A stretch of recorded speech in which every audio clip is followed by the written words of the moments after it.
What if AI could read and write DNA as well as ChatGPT reads and writes text? Arc Institute and NVIDIA just released Evo 2. Perplexity has launched deep research for using thinking models on longer form research and reports. Perplexity, they have open sourced a version of the R1 deep thinking model from DeepSeek. Scientists using AI have achieved a breakthrough that could revolutionize how we process and break down plastic so that it doesn't take thousands of years to break down in a landfill. Google unveiled the AI co-scientist, multi-agent system designed to function as a virtual collaborator in scientific research. The New York Times has just wrote its playbook for how to use AI. Why no one ever distilled Google's core search model. Meta does aim to create core AI software developed and sold to robot manufacturers to actually target household uses. XAI claiming the crown for the smartest AI on Earth. Mistral launched Saba for Middle East use cases. Can a coalition of tech giants revolutionize online child safety with open source AI tools?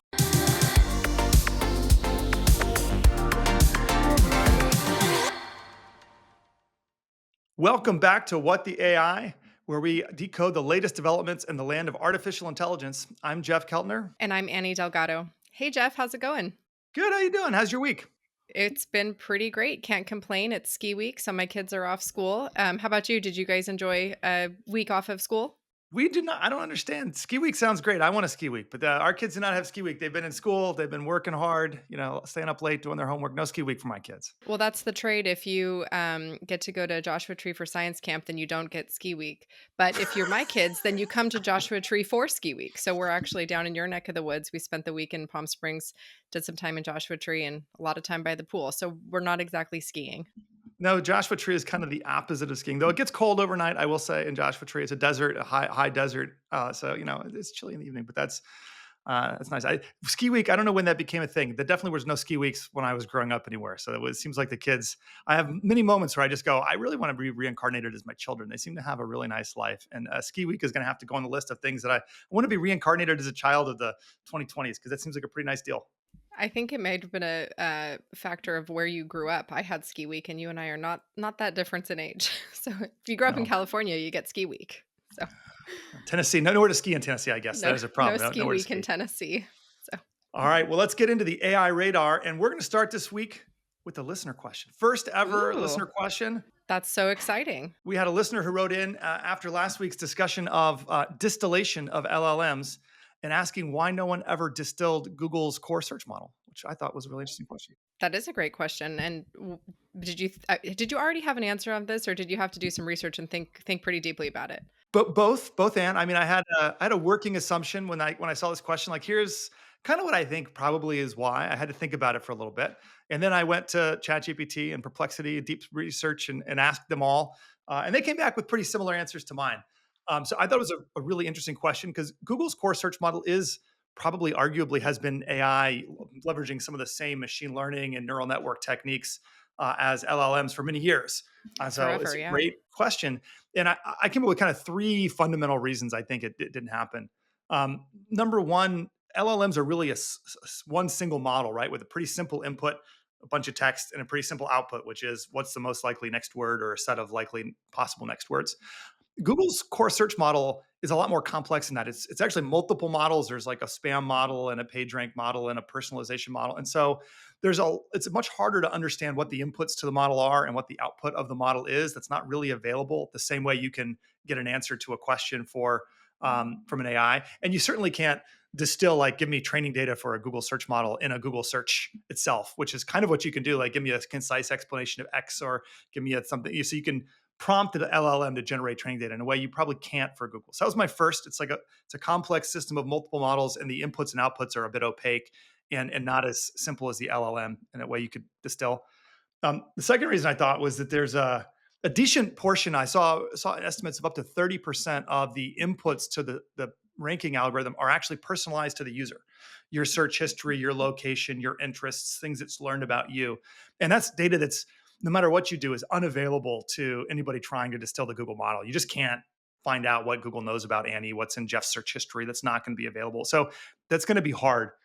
And then the third was really that it relies on a very rapid, large scale crawling of the internet. Like, you have to crawl so even if you could get the model, even if you could distill the model, having an up to date index of the web and what pages were out there to apply the model to figure out, especially if you think about news stories or anything more recent, like it's really hard and expensive to do. So even if you could distill the model, turning that into a Google competitive search engine that would actually work in the market is actually another big lift, and probably, you know, prevented anyone from finding it economically valuable to build all the things that would be required to distill the model. So I don't, it was a really interesting question. I thought I had to kind of put my thinking cap on for a while and refer to a few AI models to double check my thinking. But that was my thoughts on why nobody kind of effectively distilled the Google search algorithm the way they've distilled so many of these LLMs really quickly on seemingly very little money. Yeah, it's interesting. And also because one of the things that we've talked about a lot is that the next sort of iteration of usefulness for all these LLMs is actually to make it more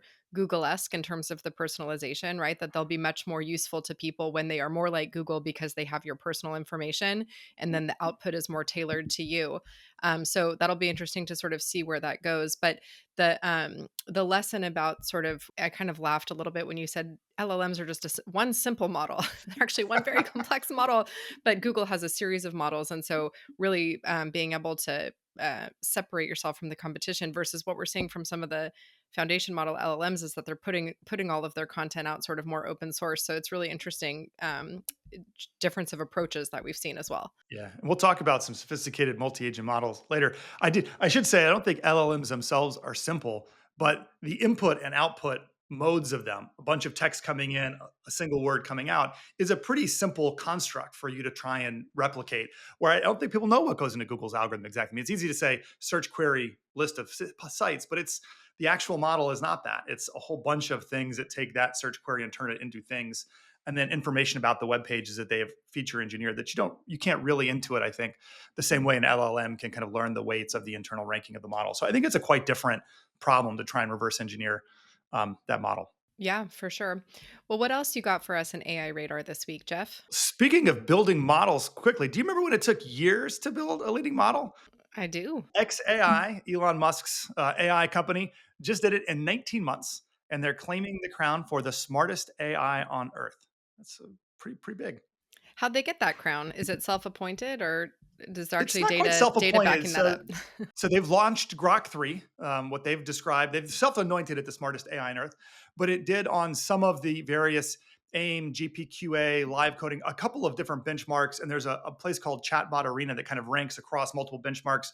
And Grok 3 is currently ranked number one in Chatbot Arena. So they've got some external validation that it is at least. I think all these models have their slight strengths and weaknesses here and there, but it is a seemingly state of the art right next to a GPT 4.0 or a Claude 3.5 Sonnet or a Gemini 2, fully capable chatbot. And it also launched with a thinking mode. So it can show its thinking process and has, I think, a big brain mode for more complex tasks. So like kind of O1 Pro or O1, they've got a thinking mode and a big brain mode.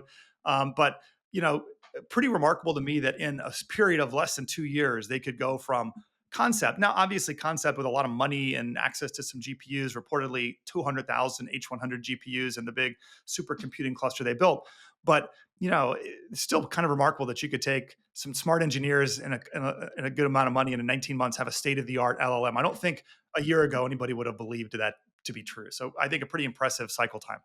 Yeah, definitely an impressive cycle time. And you mentioned quickly about Chatbot Arena. Chatbot Arena, for listeners who don't know, real human users can go in and they can use these LLMs side by side, and it's anonymous, so to speak. They don't actually know what they're using, and then they rank the output. And this Grok 3 really outperformed all the competitors in that sort of analysis. So it is pretty interesting to see how quickly and how useful this model is, how quickly it came out, so to speak. So very interesting. So, two things I take away from this. I mean, I think we've talked about this a lot, is the defensibility of the frontier models.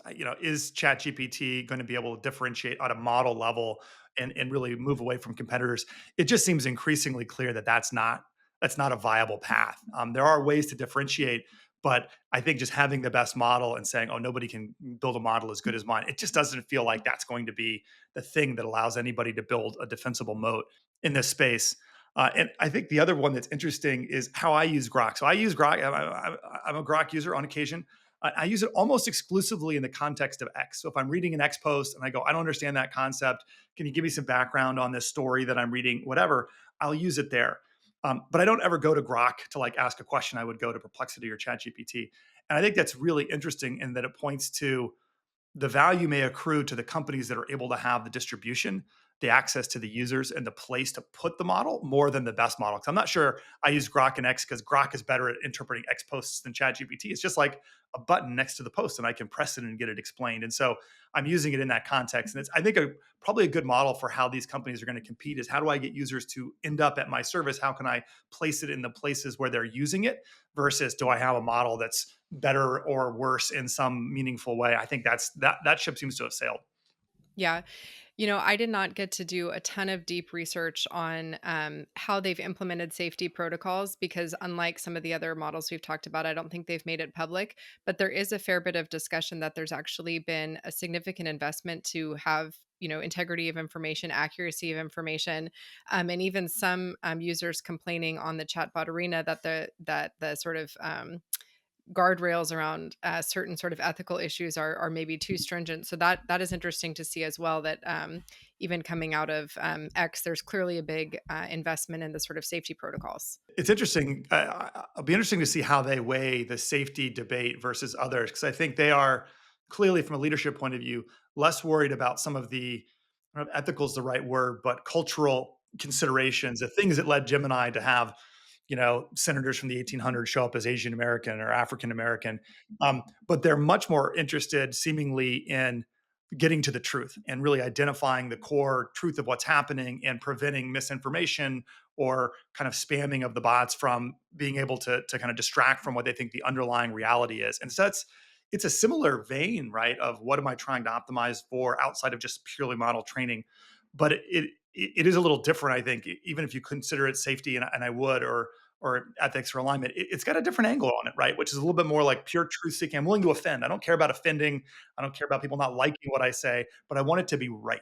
And that's a little different. Where I think some of the others have been like, I know that they say that I'm willing to be wrong to not offend people, but they clearly are trying very hard not to say things that they think certain people will find offensive, and that obviously at some points leads to them being less precise or accurate or detailed or not pushing back on certain things in certain in given ways. So I think that's going to be interesting to see how X's approach to safety plays out versus others that have kind of just a different fundamental tenet of what they're searching for. Yeah, I'm very supportive of the seek the truth model. I think that that's a good output. So hopefully we'll see more of these LLMs go in that direction. Seek the truth.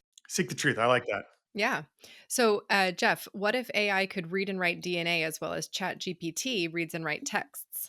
This is another interesting health related update for you.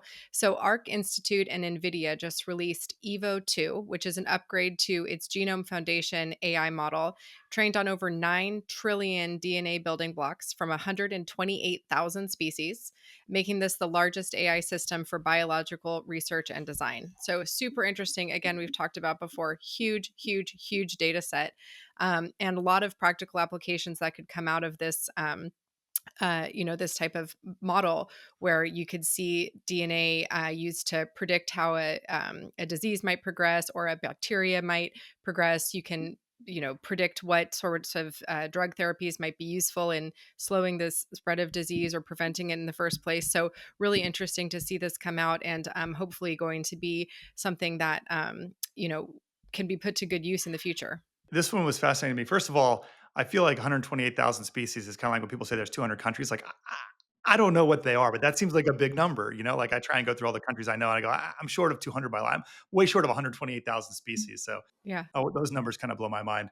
One of the questions I have about this, or I think interesting observations, is that it feels like every week we have some sort of biomedical model coming out that we're talking about, and I think it highlights to me how there's it's easy to get wrapped up in AI as LLMs, kind of a single kind of model. But these are all models that predict and do different things and maybe work in conjunction. But the diversity of what AI can do and what the underlying models will be being asked to predict is so different.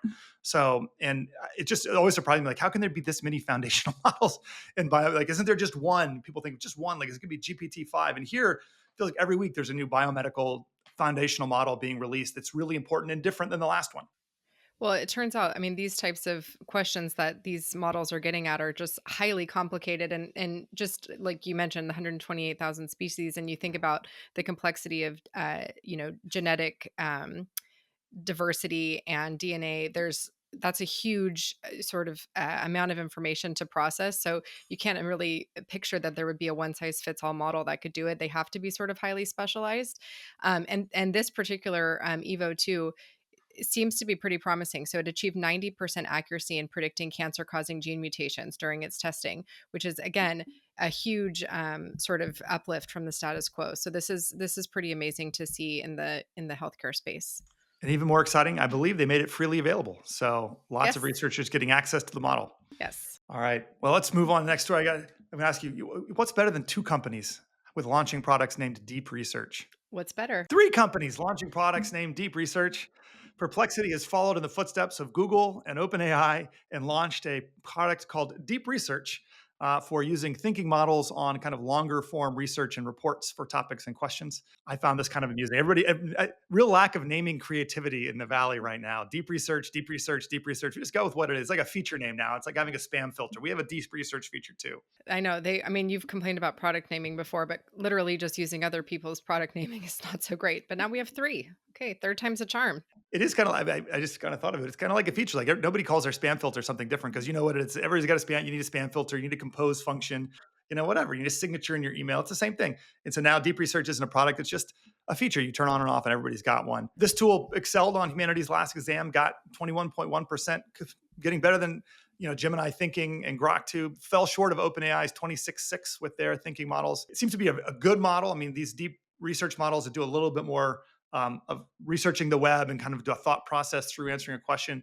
Longer form reports do pretty well on humanity's last exam. I'm really glad I'm never going to have to take that. I don't want to know what my score would be. It's like not a good SAT score version for me. Would you be better or worse than 21.1, which is what I Perplexity just Deep like to be Research better got? than 6 or 5. I don't think I'm in the Fair double enough. digits anyway on that exam. Yeah. Um, Deep Research and Perplexity is free, I think, for up to 5 queries a day for users. I use it quite a bit now. I find it, if you compare to ChatGPT's Deep Research, it's a little faster, but it's much less in depth. But it depends on what I'm looking for. Like ChatGPT Deep Research, I mean, it can propose a 5, 10 page thing. And if I really need a 10 page thing, I mean, okay, I will ask for that. And I've done that on some topics I'm researching for markets or boards I'm on and things I really want to get into the academic research and what's out there. But when I'm looking for a little bit more of a, can you give me the background on this thing? I find this to be kind of much more usable short form version. I will say that Perplexity has become my kind of go to if I think of one of my core LLM use cases is what I think Ben Thompson refers to as Wikipedia on steroids, the kind of like really depth version of I heard this word or this concept. They keep talking about the history of tariffs and why tariffs don't do X. Like why don't tariffs work or what is the art? Like I want to understand. Perplexity's kind of become my go-to. I find it really good for that. And this for the more complicated topics, I'll use Deep Research. So it's kind of become my. I will say I only go to Google now if I'm looking for a website. Yeah. If I've got a question, I go to Perplexity. If I'm going, oh, I need the website for X. I heard about this school. I want to find its website and poke around myself. Then I'll go to Google. But otherwise, if I just want to know about the thing, I pretty much always go to Perplexity now. That's probably not ideal. Well, and I think this will actually drive more people to Perplexity because, again, you mentioned you have to pay $200 a month for the pro subscription for OpenAI, but for Perplexity, you can get it for the regular $20 a month subscription, but 5 free queries a day. So more people might be willing to try out Perplexity. And I'm with you. I think Perplexity is one of the more useful tools. It does a really good job formatting answers, like giving some images in line, giving charts and I mean, where ChatGPT tends to be a chatbot, Perplexity is a little more focused on really effectively answering your question, which can be in multiple forms. So I've liked it. Other little bit of Perplexity news: they have open sourced a version of the R1 deep thinking model from DeepSeek with removing the China related censorship elements quite effectively, actually. And they named it. I love this. R1 1776. Nice little reference to the American Revolution. But they've open sourced that. So if you're curious to try R1, but without the refusal to talk about Tiananmen Square and other things that are sensitive in the Chinese area. Now you can get to R1 1776. So Perplexity out there with a bunch of interesting stuff this week. Yeah, very interesting. Well, Jeff, let's move on to AI in the wild. We have some pretty interesting stuff to talk about this week, starting with one of my favorite topics that we've talked about in a couple weeks, which is what if AI could help solve some of our planet's biggest environmental challenges? So this week, talking about plastic waste. And so what we're seeing here is that scientists using AI have achieved a breakthrough that could revolutionize how we process and break down plastic. And they Mm, have, again, this is previously thought to be impossible. This is something that has been a big problem. It's building up in landfills. yep. But what they have found is that they can actually build similar, using a similar technology that we just talked about with regards to DNA, to build a protein that will actually break down the plastic so that it doesn't take thousands of years to break down in a landfill. So this would be a very interesting breakthrough in terms of how we manage waste, human waste coming out of just overconsumption. Yeah, I mean, it's a huge problem. I was just bought new pans trying to get rid of all the microplastics in my, in our environment. I'm back to metal water bottles and all. I mean, I think we're really seeing the challenges of macro and microplastics in the environment. And so talk to me a little bit about how this thing works and how it accelerates there. I mean, this is a really interesting that they're taking something that was almost impossible or at least would take a long time and making it much faster, which I think is a lot of what we see as a potential for AI and science generally. How did this one do that? Well, so the way that it's described, which I thought was a really interesting analogy, is that the old approach was basically very manual, where it was like taking a key and trying to make modifications to the key until it fit a new lock. Whereas this is just designing a new key from scratch. So it's actually designing a key to fit the lock. And so you're literally using AI to find the specific protein that's going to target the objective rather than trying to take things that already exist and just manipulate them over time. You can imagine the sort of speed of iteration and the speed of testing that can be unlocked by AI versus just manual approaches. We talked a few weeks ago about the abdomen atlas and how if you wanted to use manual approaches, you would have had to start in the time of Hippocrates. This is, I think, a similar thing where using manual approaches, it was going to take us a long time to get to the end of the story. But using AI, you can speed up the test cases. And so they used two models, RF diffusion and Placer, and they use these models sort of in conjunction with each other to speed up the pace of research until they found a protein that would target the objective to break down the plastic. Interesting. Well, while we're on the topic of accelerating scientific research and using multiple models, I'm gonna take us to the next story, which is Google unveiled what they call the AI co-scientist. Again, some help on the naming, guys. But this is a multi-agent system built on Gemini 2, designed to function as a virtual collaborator in scientific research. So this was interesting, and I wrote this yesterday, and then this morning there was a new story about somebody using it to do something highly effective. 48 hours into its being in the wild. So pretty crazy. Well, tell me more about it. How does it work? Is it co-scientist implies to me that there's what is it co-with? With a scientist. Yes. So the idea is the scientist brings in some of their research, the fundamental questions they're trying to answer, and they actually have six different agents that are a part of the AI co-scientist world. So I think really interesting comparing to our last story, where it's not kind of a single LLM or a single model that is really effective in these areas, but it's a combination of different tools put together. So these different six agents are the generation, reflection, evolution, proximity check, and meta review agent. I'm not going to go into what each of those do, but essentially can generate, evaluate, and refine hypotheses for what might be the underlying cause or a testing you could do for the thing you're trying to do research on. Initial testing showed 80% accuracy on expert level benchmarks to outperform both AI models and human experts. So, really interesting. They can analyze data sets, look at scientific literature, and kind of come up with a hypothesis for what's going on in your research question that you could then test in the real world, but trying to get you to good hypotheses much more quickly and outsourcing a lot of this kind of what's out there in the research. What have people tried? What would be a good way to test this, et cetera, to come up with really good hypotheses and testable testing plans for those hypotheses. Very cool. And so where are we seeing this be used? I'm assuming in academia, but where specifically, who's trying this out? So we saw tests at Stanford and Imperial College in London where they were very happy with the ability to identify gaps in knowledge, come up with innovative ideas, and kind of speed up the research process. But then this is the one that kind of blew me away when I saw it this morning that um, scientists at Imperial College had been doing a decades long study on bacterial viruses, that's bacteria that steal virus tails. And they fed it to Google AI co-scientist, and they verified it didn't have access to their research. It didn't have access to what they'd been doing. It has unpublished research. And in 48 hours, it came up with a number of hypotheses. And the first one was what the scientists figured out after 10 years of research as their primary hypothesis. And it did it in 2 days.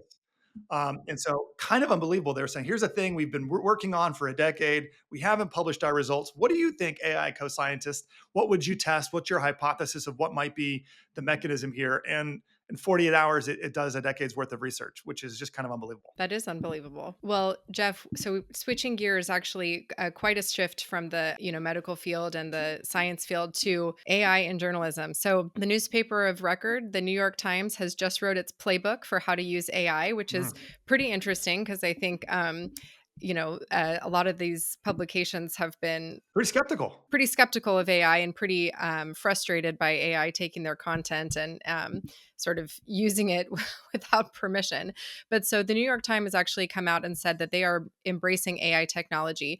They're going to implement both third party and in house tools to streamline newsroom operations, including things like headline optimization. So making sure that your headline is going to be picked up and sort of spread more widely. And then also for editing and summarization and product improvements. So New York Wow. Times is here we go, embracing AI. There are some limitations on what they will allow. They don't want AI writing stories or meaningfully editing stories. So it's really Mhm. just tweaks and optimizations that they want these tools to be available for, rather than sort of actual content. But they will not allow it for things like image generation either. And so anything that is AI driven has to be labeled and it has to be very clear that it was AI.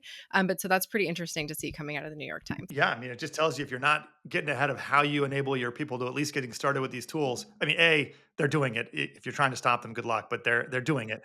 But B, if the gray lady has beat you to the punch on having here's how you should be using AI at work policy, you might need to get step on the gas a little bit to kind of helping your people take advantage. That's right. So they have published their approved tools. Their approved tools include GitHub Copilot, Google Vertex, Notebook LM, and the OpenAI API, not ChatGPT itself. And then they've also developed their own in-house tool that they've called Echo, which is a tool for summarizing content that they've developed in-house. So very interesting. Very interesting. I'll be curious to see the. I'm sure we'll get some reviews from people in the newsroom on how they like these tools and how they're using them and what's going on. So it'll be interesting to see what they say. But I don't know. Good on the New York Times, and I think a reminder to anybody out there running an organization that you got to be enabling people to do this stuff because they're going to do it, and figuring out how to help them do it effectively and appropriately is probably better than trying to put kibosh on the shadow AI. Yeah, I think it's a losing game to say it's banned, right? People are going to be using it, so you just have to encourage them to use it wisely and safely. Indeed. That's right. Well, Jeff, we've talked before about wanting robots to do our laundry. Would you like Mark Zuckerberg doing your laundry? I'm going to go with no. No, I don't want Mark Zuckerberg doing my laundry. I don't, maybe it'd be nice but fun to chat to while I did the laundry. That'd be kind of a fun little. Lucky for you, I don't think he's available, but Meta, his company, does aim to create core AI that is going to be developed. It's software developed and sold to robot manufacturers to actually target household uses. So Meta is partnering with somebody we talked about a few weeks ago, Unitree, which is the robotics company that made the dancing robots that we talked about for Chinese New Year. So Meta is partnering with Unitree, and they are building the sort of core technology to put into the robots for household use cases like doing your laundry, cooking and cleaning, this type of thing. So robots in our homes might be soon in the future. I'm here for this one. I love the. I mean, it's interesting. I don't know how many different hardware things Mark can get, Zuck can get Meta into before the board. I guess the board can't stop him. But between virtual reality, into which they've poured a lot of money, and Meta Quest and those things, and now humanoid robots, they seem to really want to be helping out at home and doing hardware. So it'll be interesting. Also, I thought very interesting they took an approach of building a platform level software that they'll make available to multiple manufacturers, as opposed to being. It really reminds me of the Apple compared to Google approach in Android or iPhone. And they're really taking a very Android, like, let's build the platform and let people build on top of it. And hopefully that enables a whole bunch of interesting products. So interesting play for Meta in this space. Yeah, I thought that was interesting too because that's not really what I think of them as being a very consumer facing brand. So they're not usually a back end, partnering with multiple players type of brand, but maybe this is a shift for them. So that'll be interesting to see. It will be interesting to see. I am looking forward to the laundry doing robot. It seems that'll if I will say I don't really want Zuck doing my laundry, but if Zuck can make a robot that does the laundry, I'll probably pay him for it. Well, the head of this team, Mark Whitten, was the former CEO of Cruise. So it's a self-driving car company. So if he was working on self-driving cars, I think I can trust him to work on robots that do laundry. A little lower stakes laundry Lower versus the stakes. self-driving car. That's right. Well, I think it's time for our AI alignment section. It's always my one of my favorite sections here. I need to top into the what's going on in the world of ethics. What do you have for us in AI alignment this week? So I have a very interesting topic this week, which is basically a topic related to specialized AI models for different regions of the world. So what we saw is Mistral, which is a French company, launched Saba for Middle East use cases. And so what it is a LLM designed specifically for the sort of information and cultural complexities of Middle Eastern users. And so it can synthesize Arabic a lot better than some of the other LLMs do. And it also is trained specifically on some of the cultural, nuances and sensitivities of the region. So it'll be very interesting to see again as the users use this type of model what feedback they have on it relative to the other sort of more broadly used models like ChatGPT. Yeah, it's interesting because I've heard a lot of I have heard a lot of people talking about how the fact that most of the LLMs are trained on the internet and the internet is primarily an English language thing. I mean, not obviously there's all the languages in the world are really on the internet to some degree, but the vast bulk of the content is in the English language. And it therefore does it imbue those AIs with a certain set of ethics or perspectives or ways of speaking that are very Western in nature and maybe not as natural for people who different parts of the world just because of the language that is the primary source of training data. So it'll be really interesting to see if people that are native Arabic speakers, for instance, have a very different view of LLMs when they play with Mistral Saba versus ChatGPT. I don't know what to expect on that front, to be honest, but it's a really interesting question. Yeah, I don't know either. And I don't know how to answer it other than to put the tool in the hands of the users and get the feedback. So that is exactly what Mistral has done. And we'll see how it plays out. Interesting that it comes from the makers of LeChat. I mean, it is interesting that the European company was the one that was the first to kind of move in this direction and release this kind of thing versus Anthropic or OpenAI or Google or any of the other kind of US tech companies really didn't take that approach. So interesting to also to see the kind of European perspective on what's important in investing in this particular area. That's right. And speaking of other sort of societal problems, we talk about plastic, but what about child safety online? This is another big problem that exists today. So, can a coalition of tech giants revolutionize online child safety with open source AI tools? I hope What so. we've seen. I hope so. That would be nice, but it's nice to see someone working on this problem. What we've seen is Roblox, excuse me, Google, Discord, and OpenAI have bound together to launch something called Roost, which is a nonprofit dedicated to creating scalable open source safety tools for online platforms with a focus on child safety. And so they have raised over $27 million to fund their sort of initial research and tools. And what these companies are sort of targeting is detecting, reviewing, and reporting child sexual abuse material. They're also investing in putting in sort of parent safety controls, things like the parent can see the content, the parent can block certain content, which seems crazy that it didn't already exist, but good on them that now it does.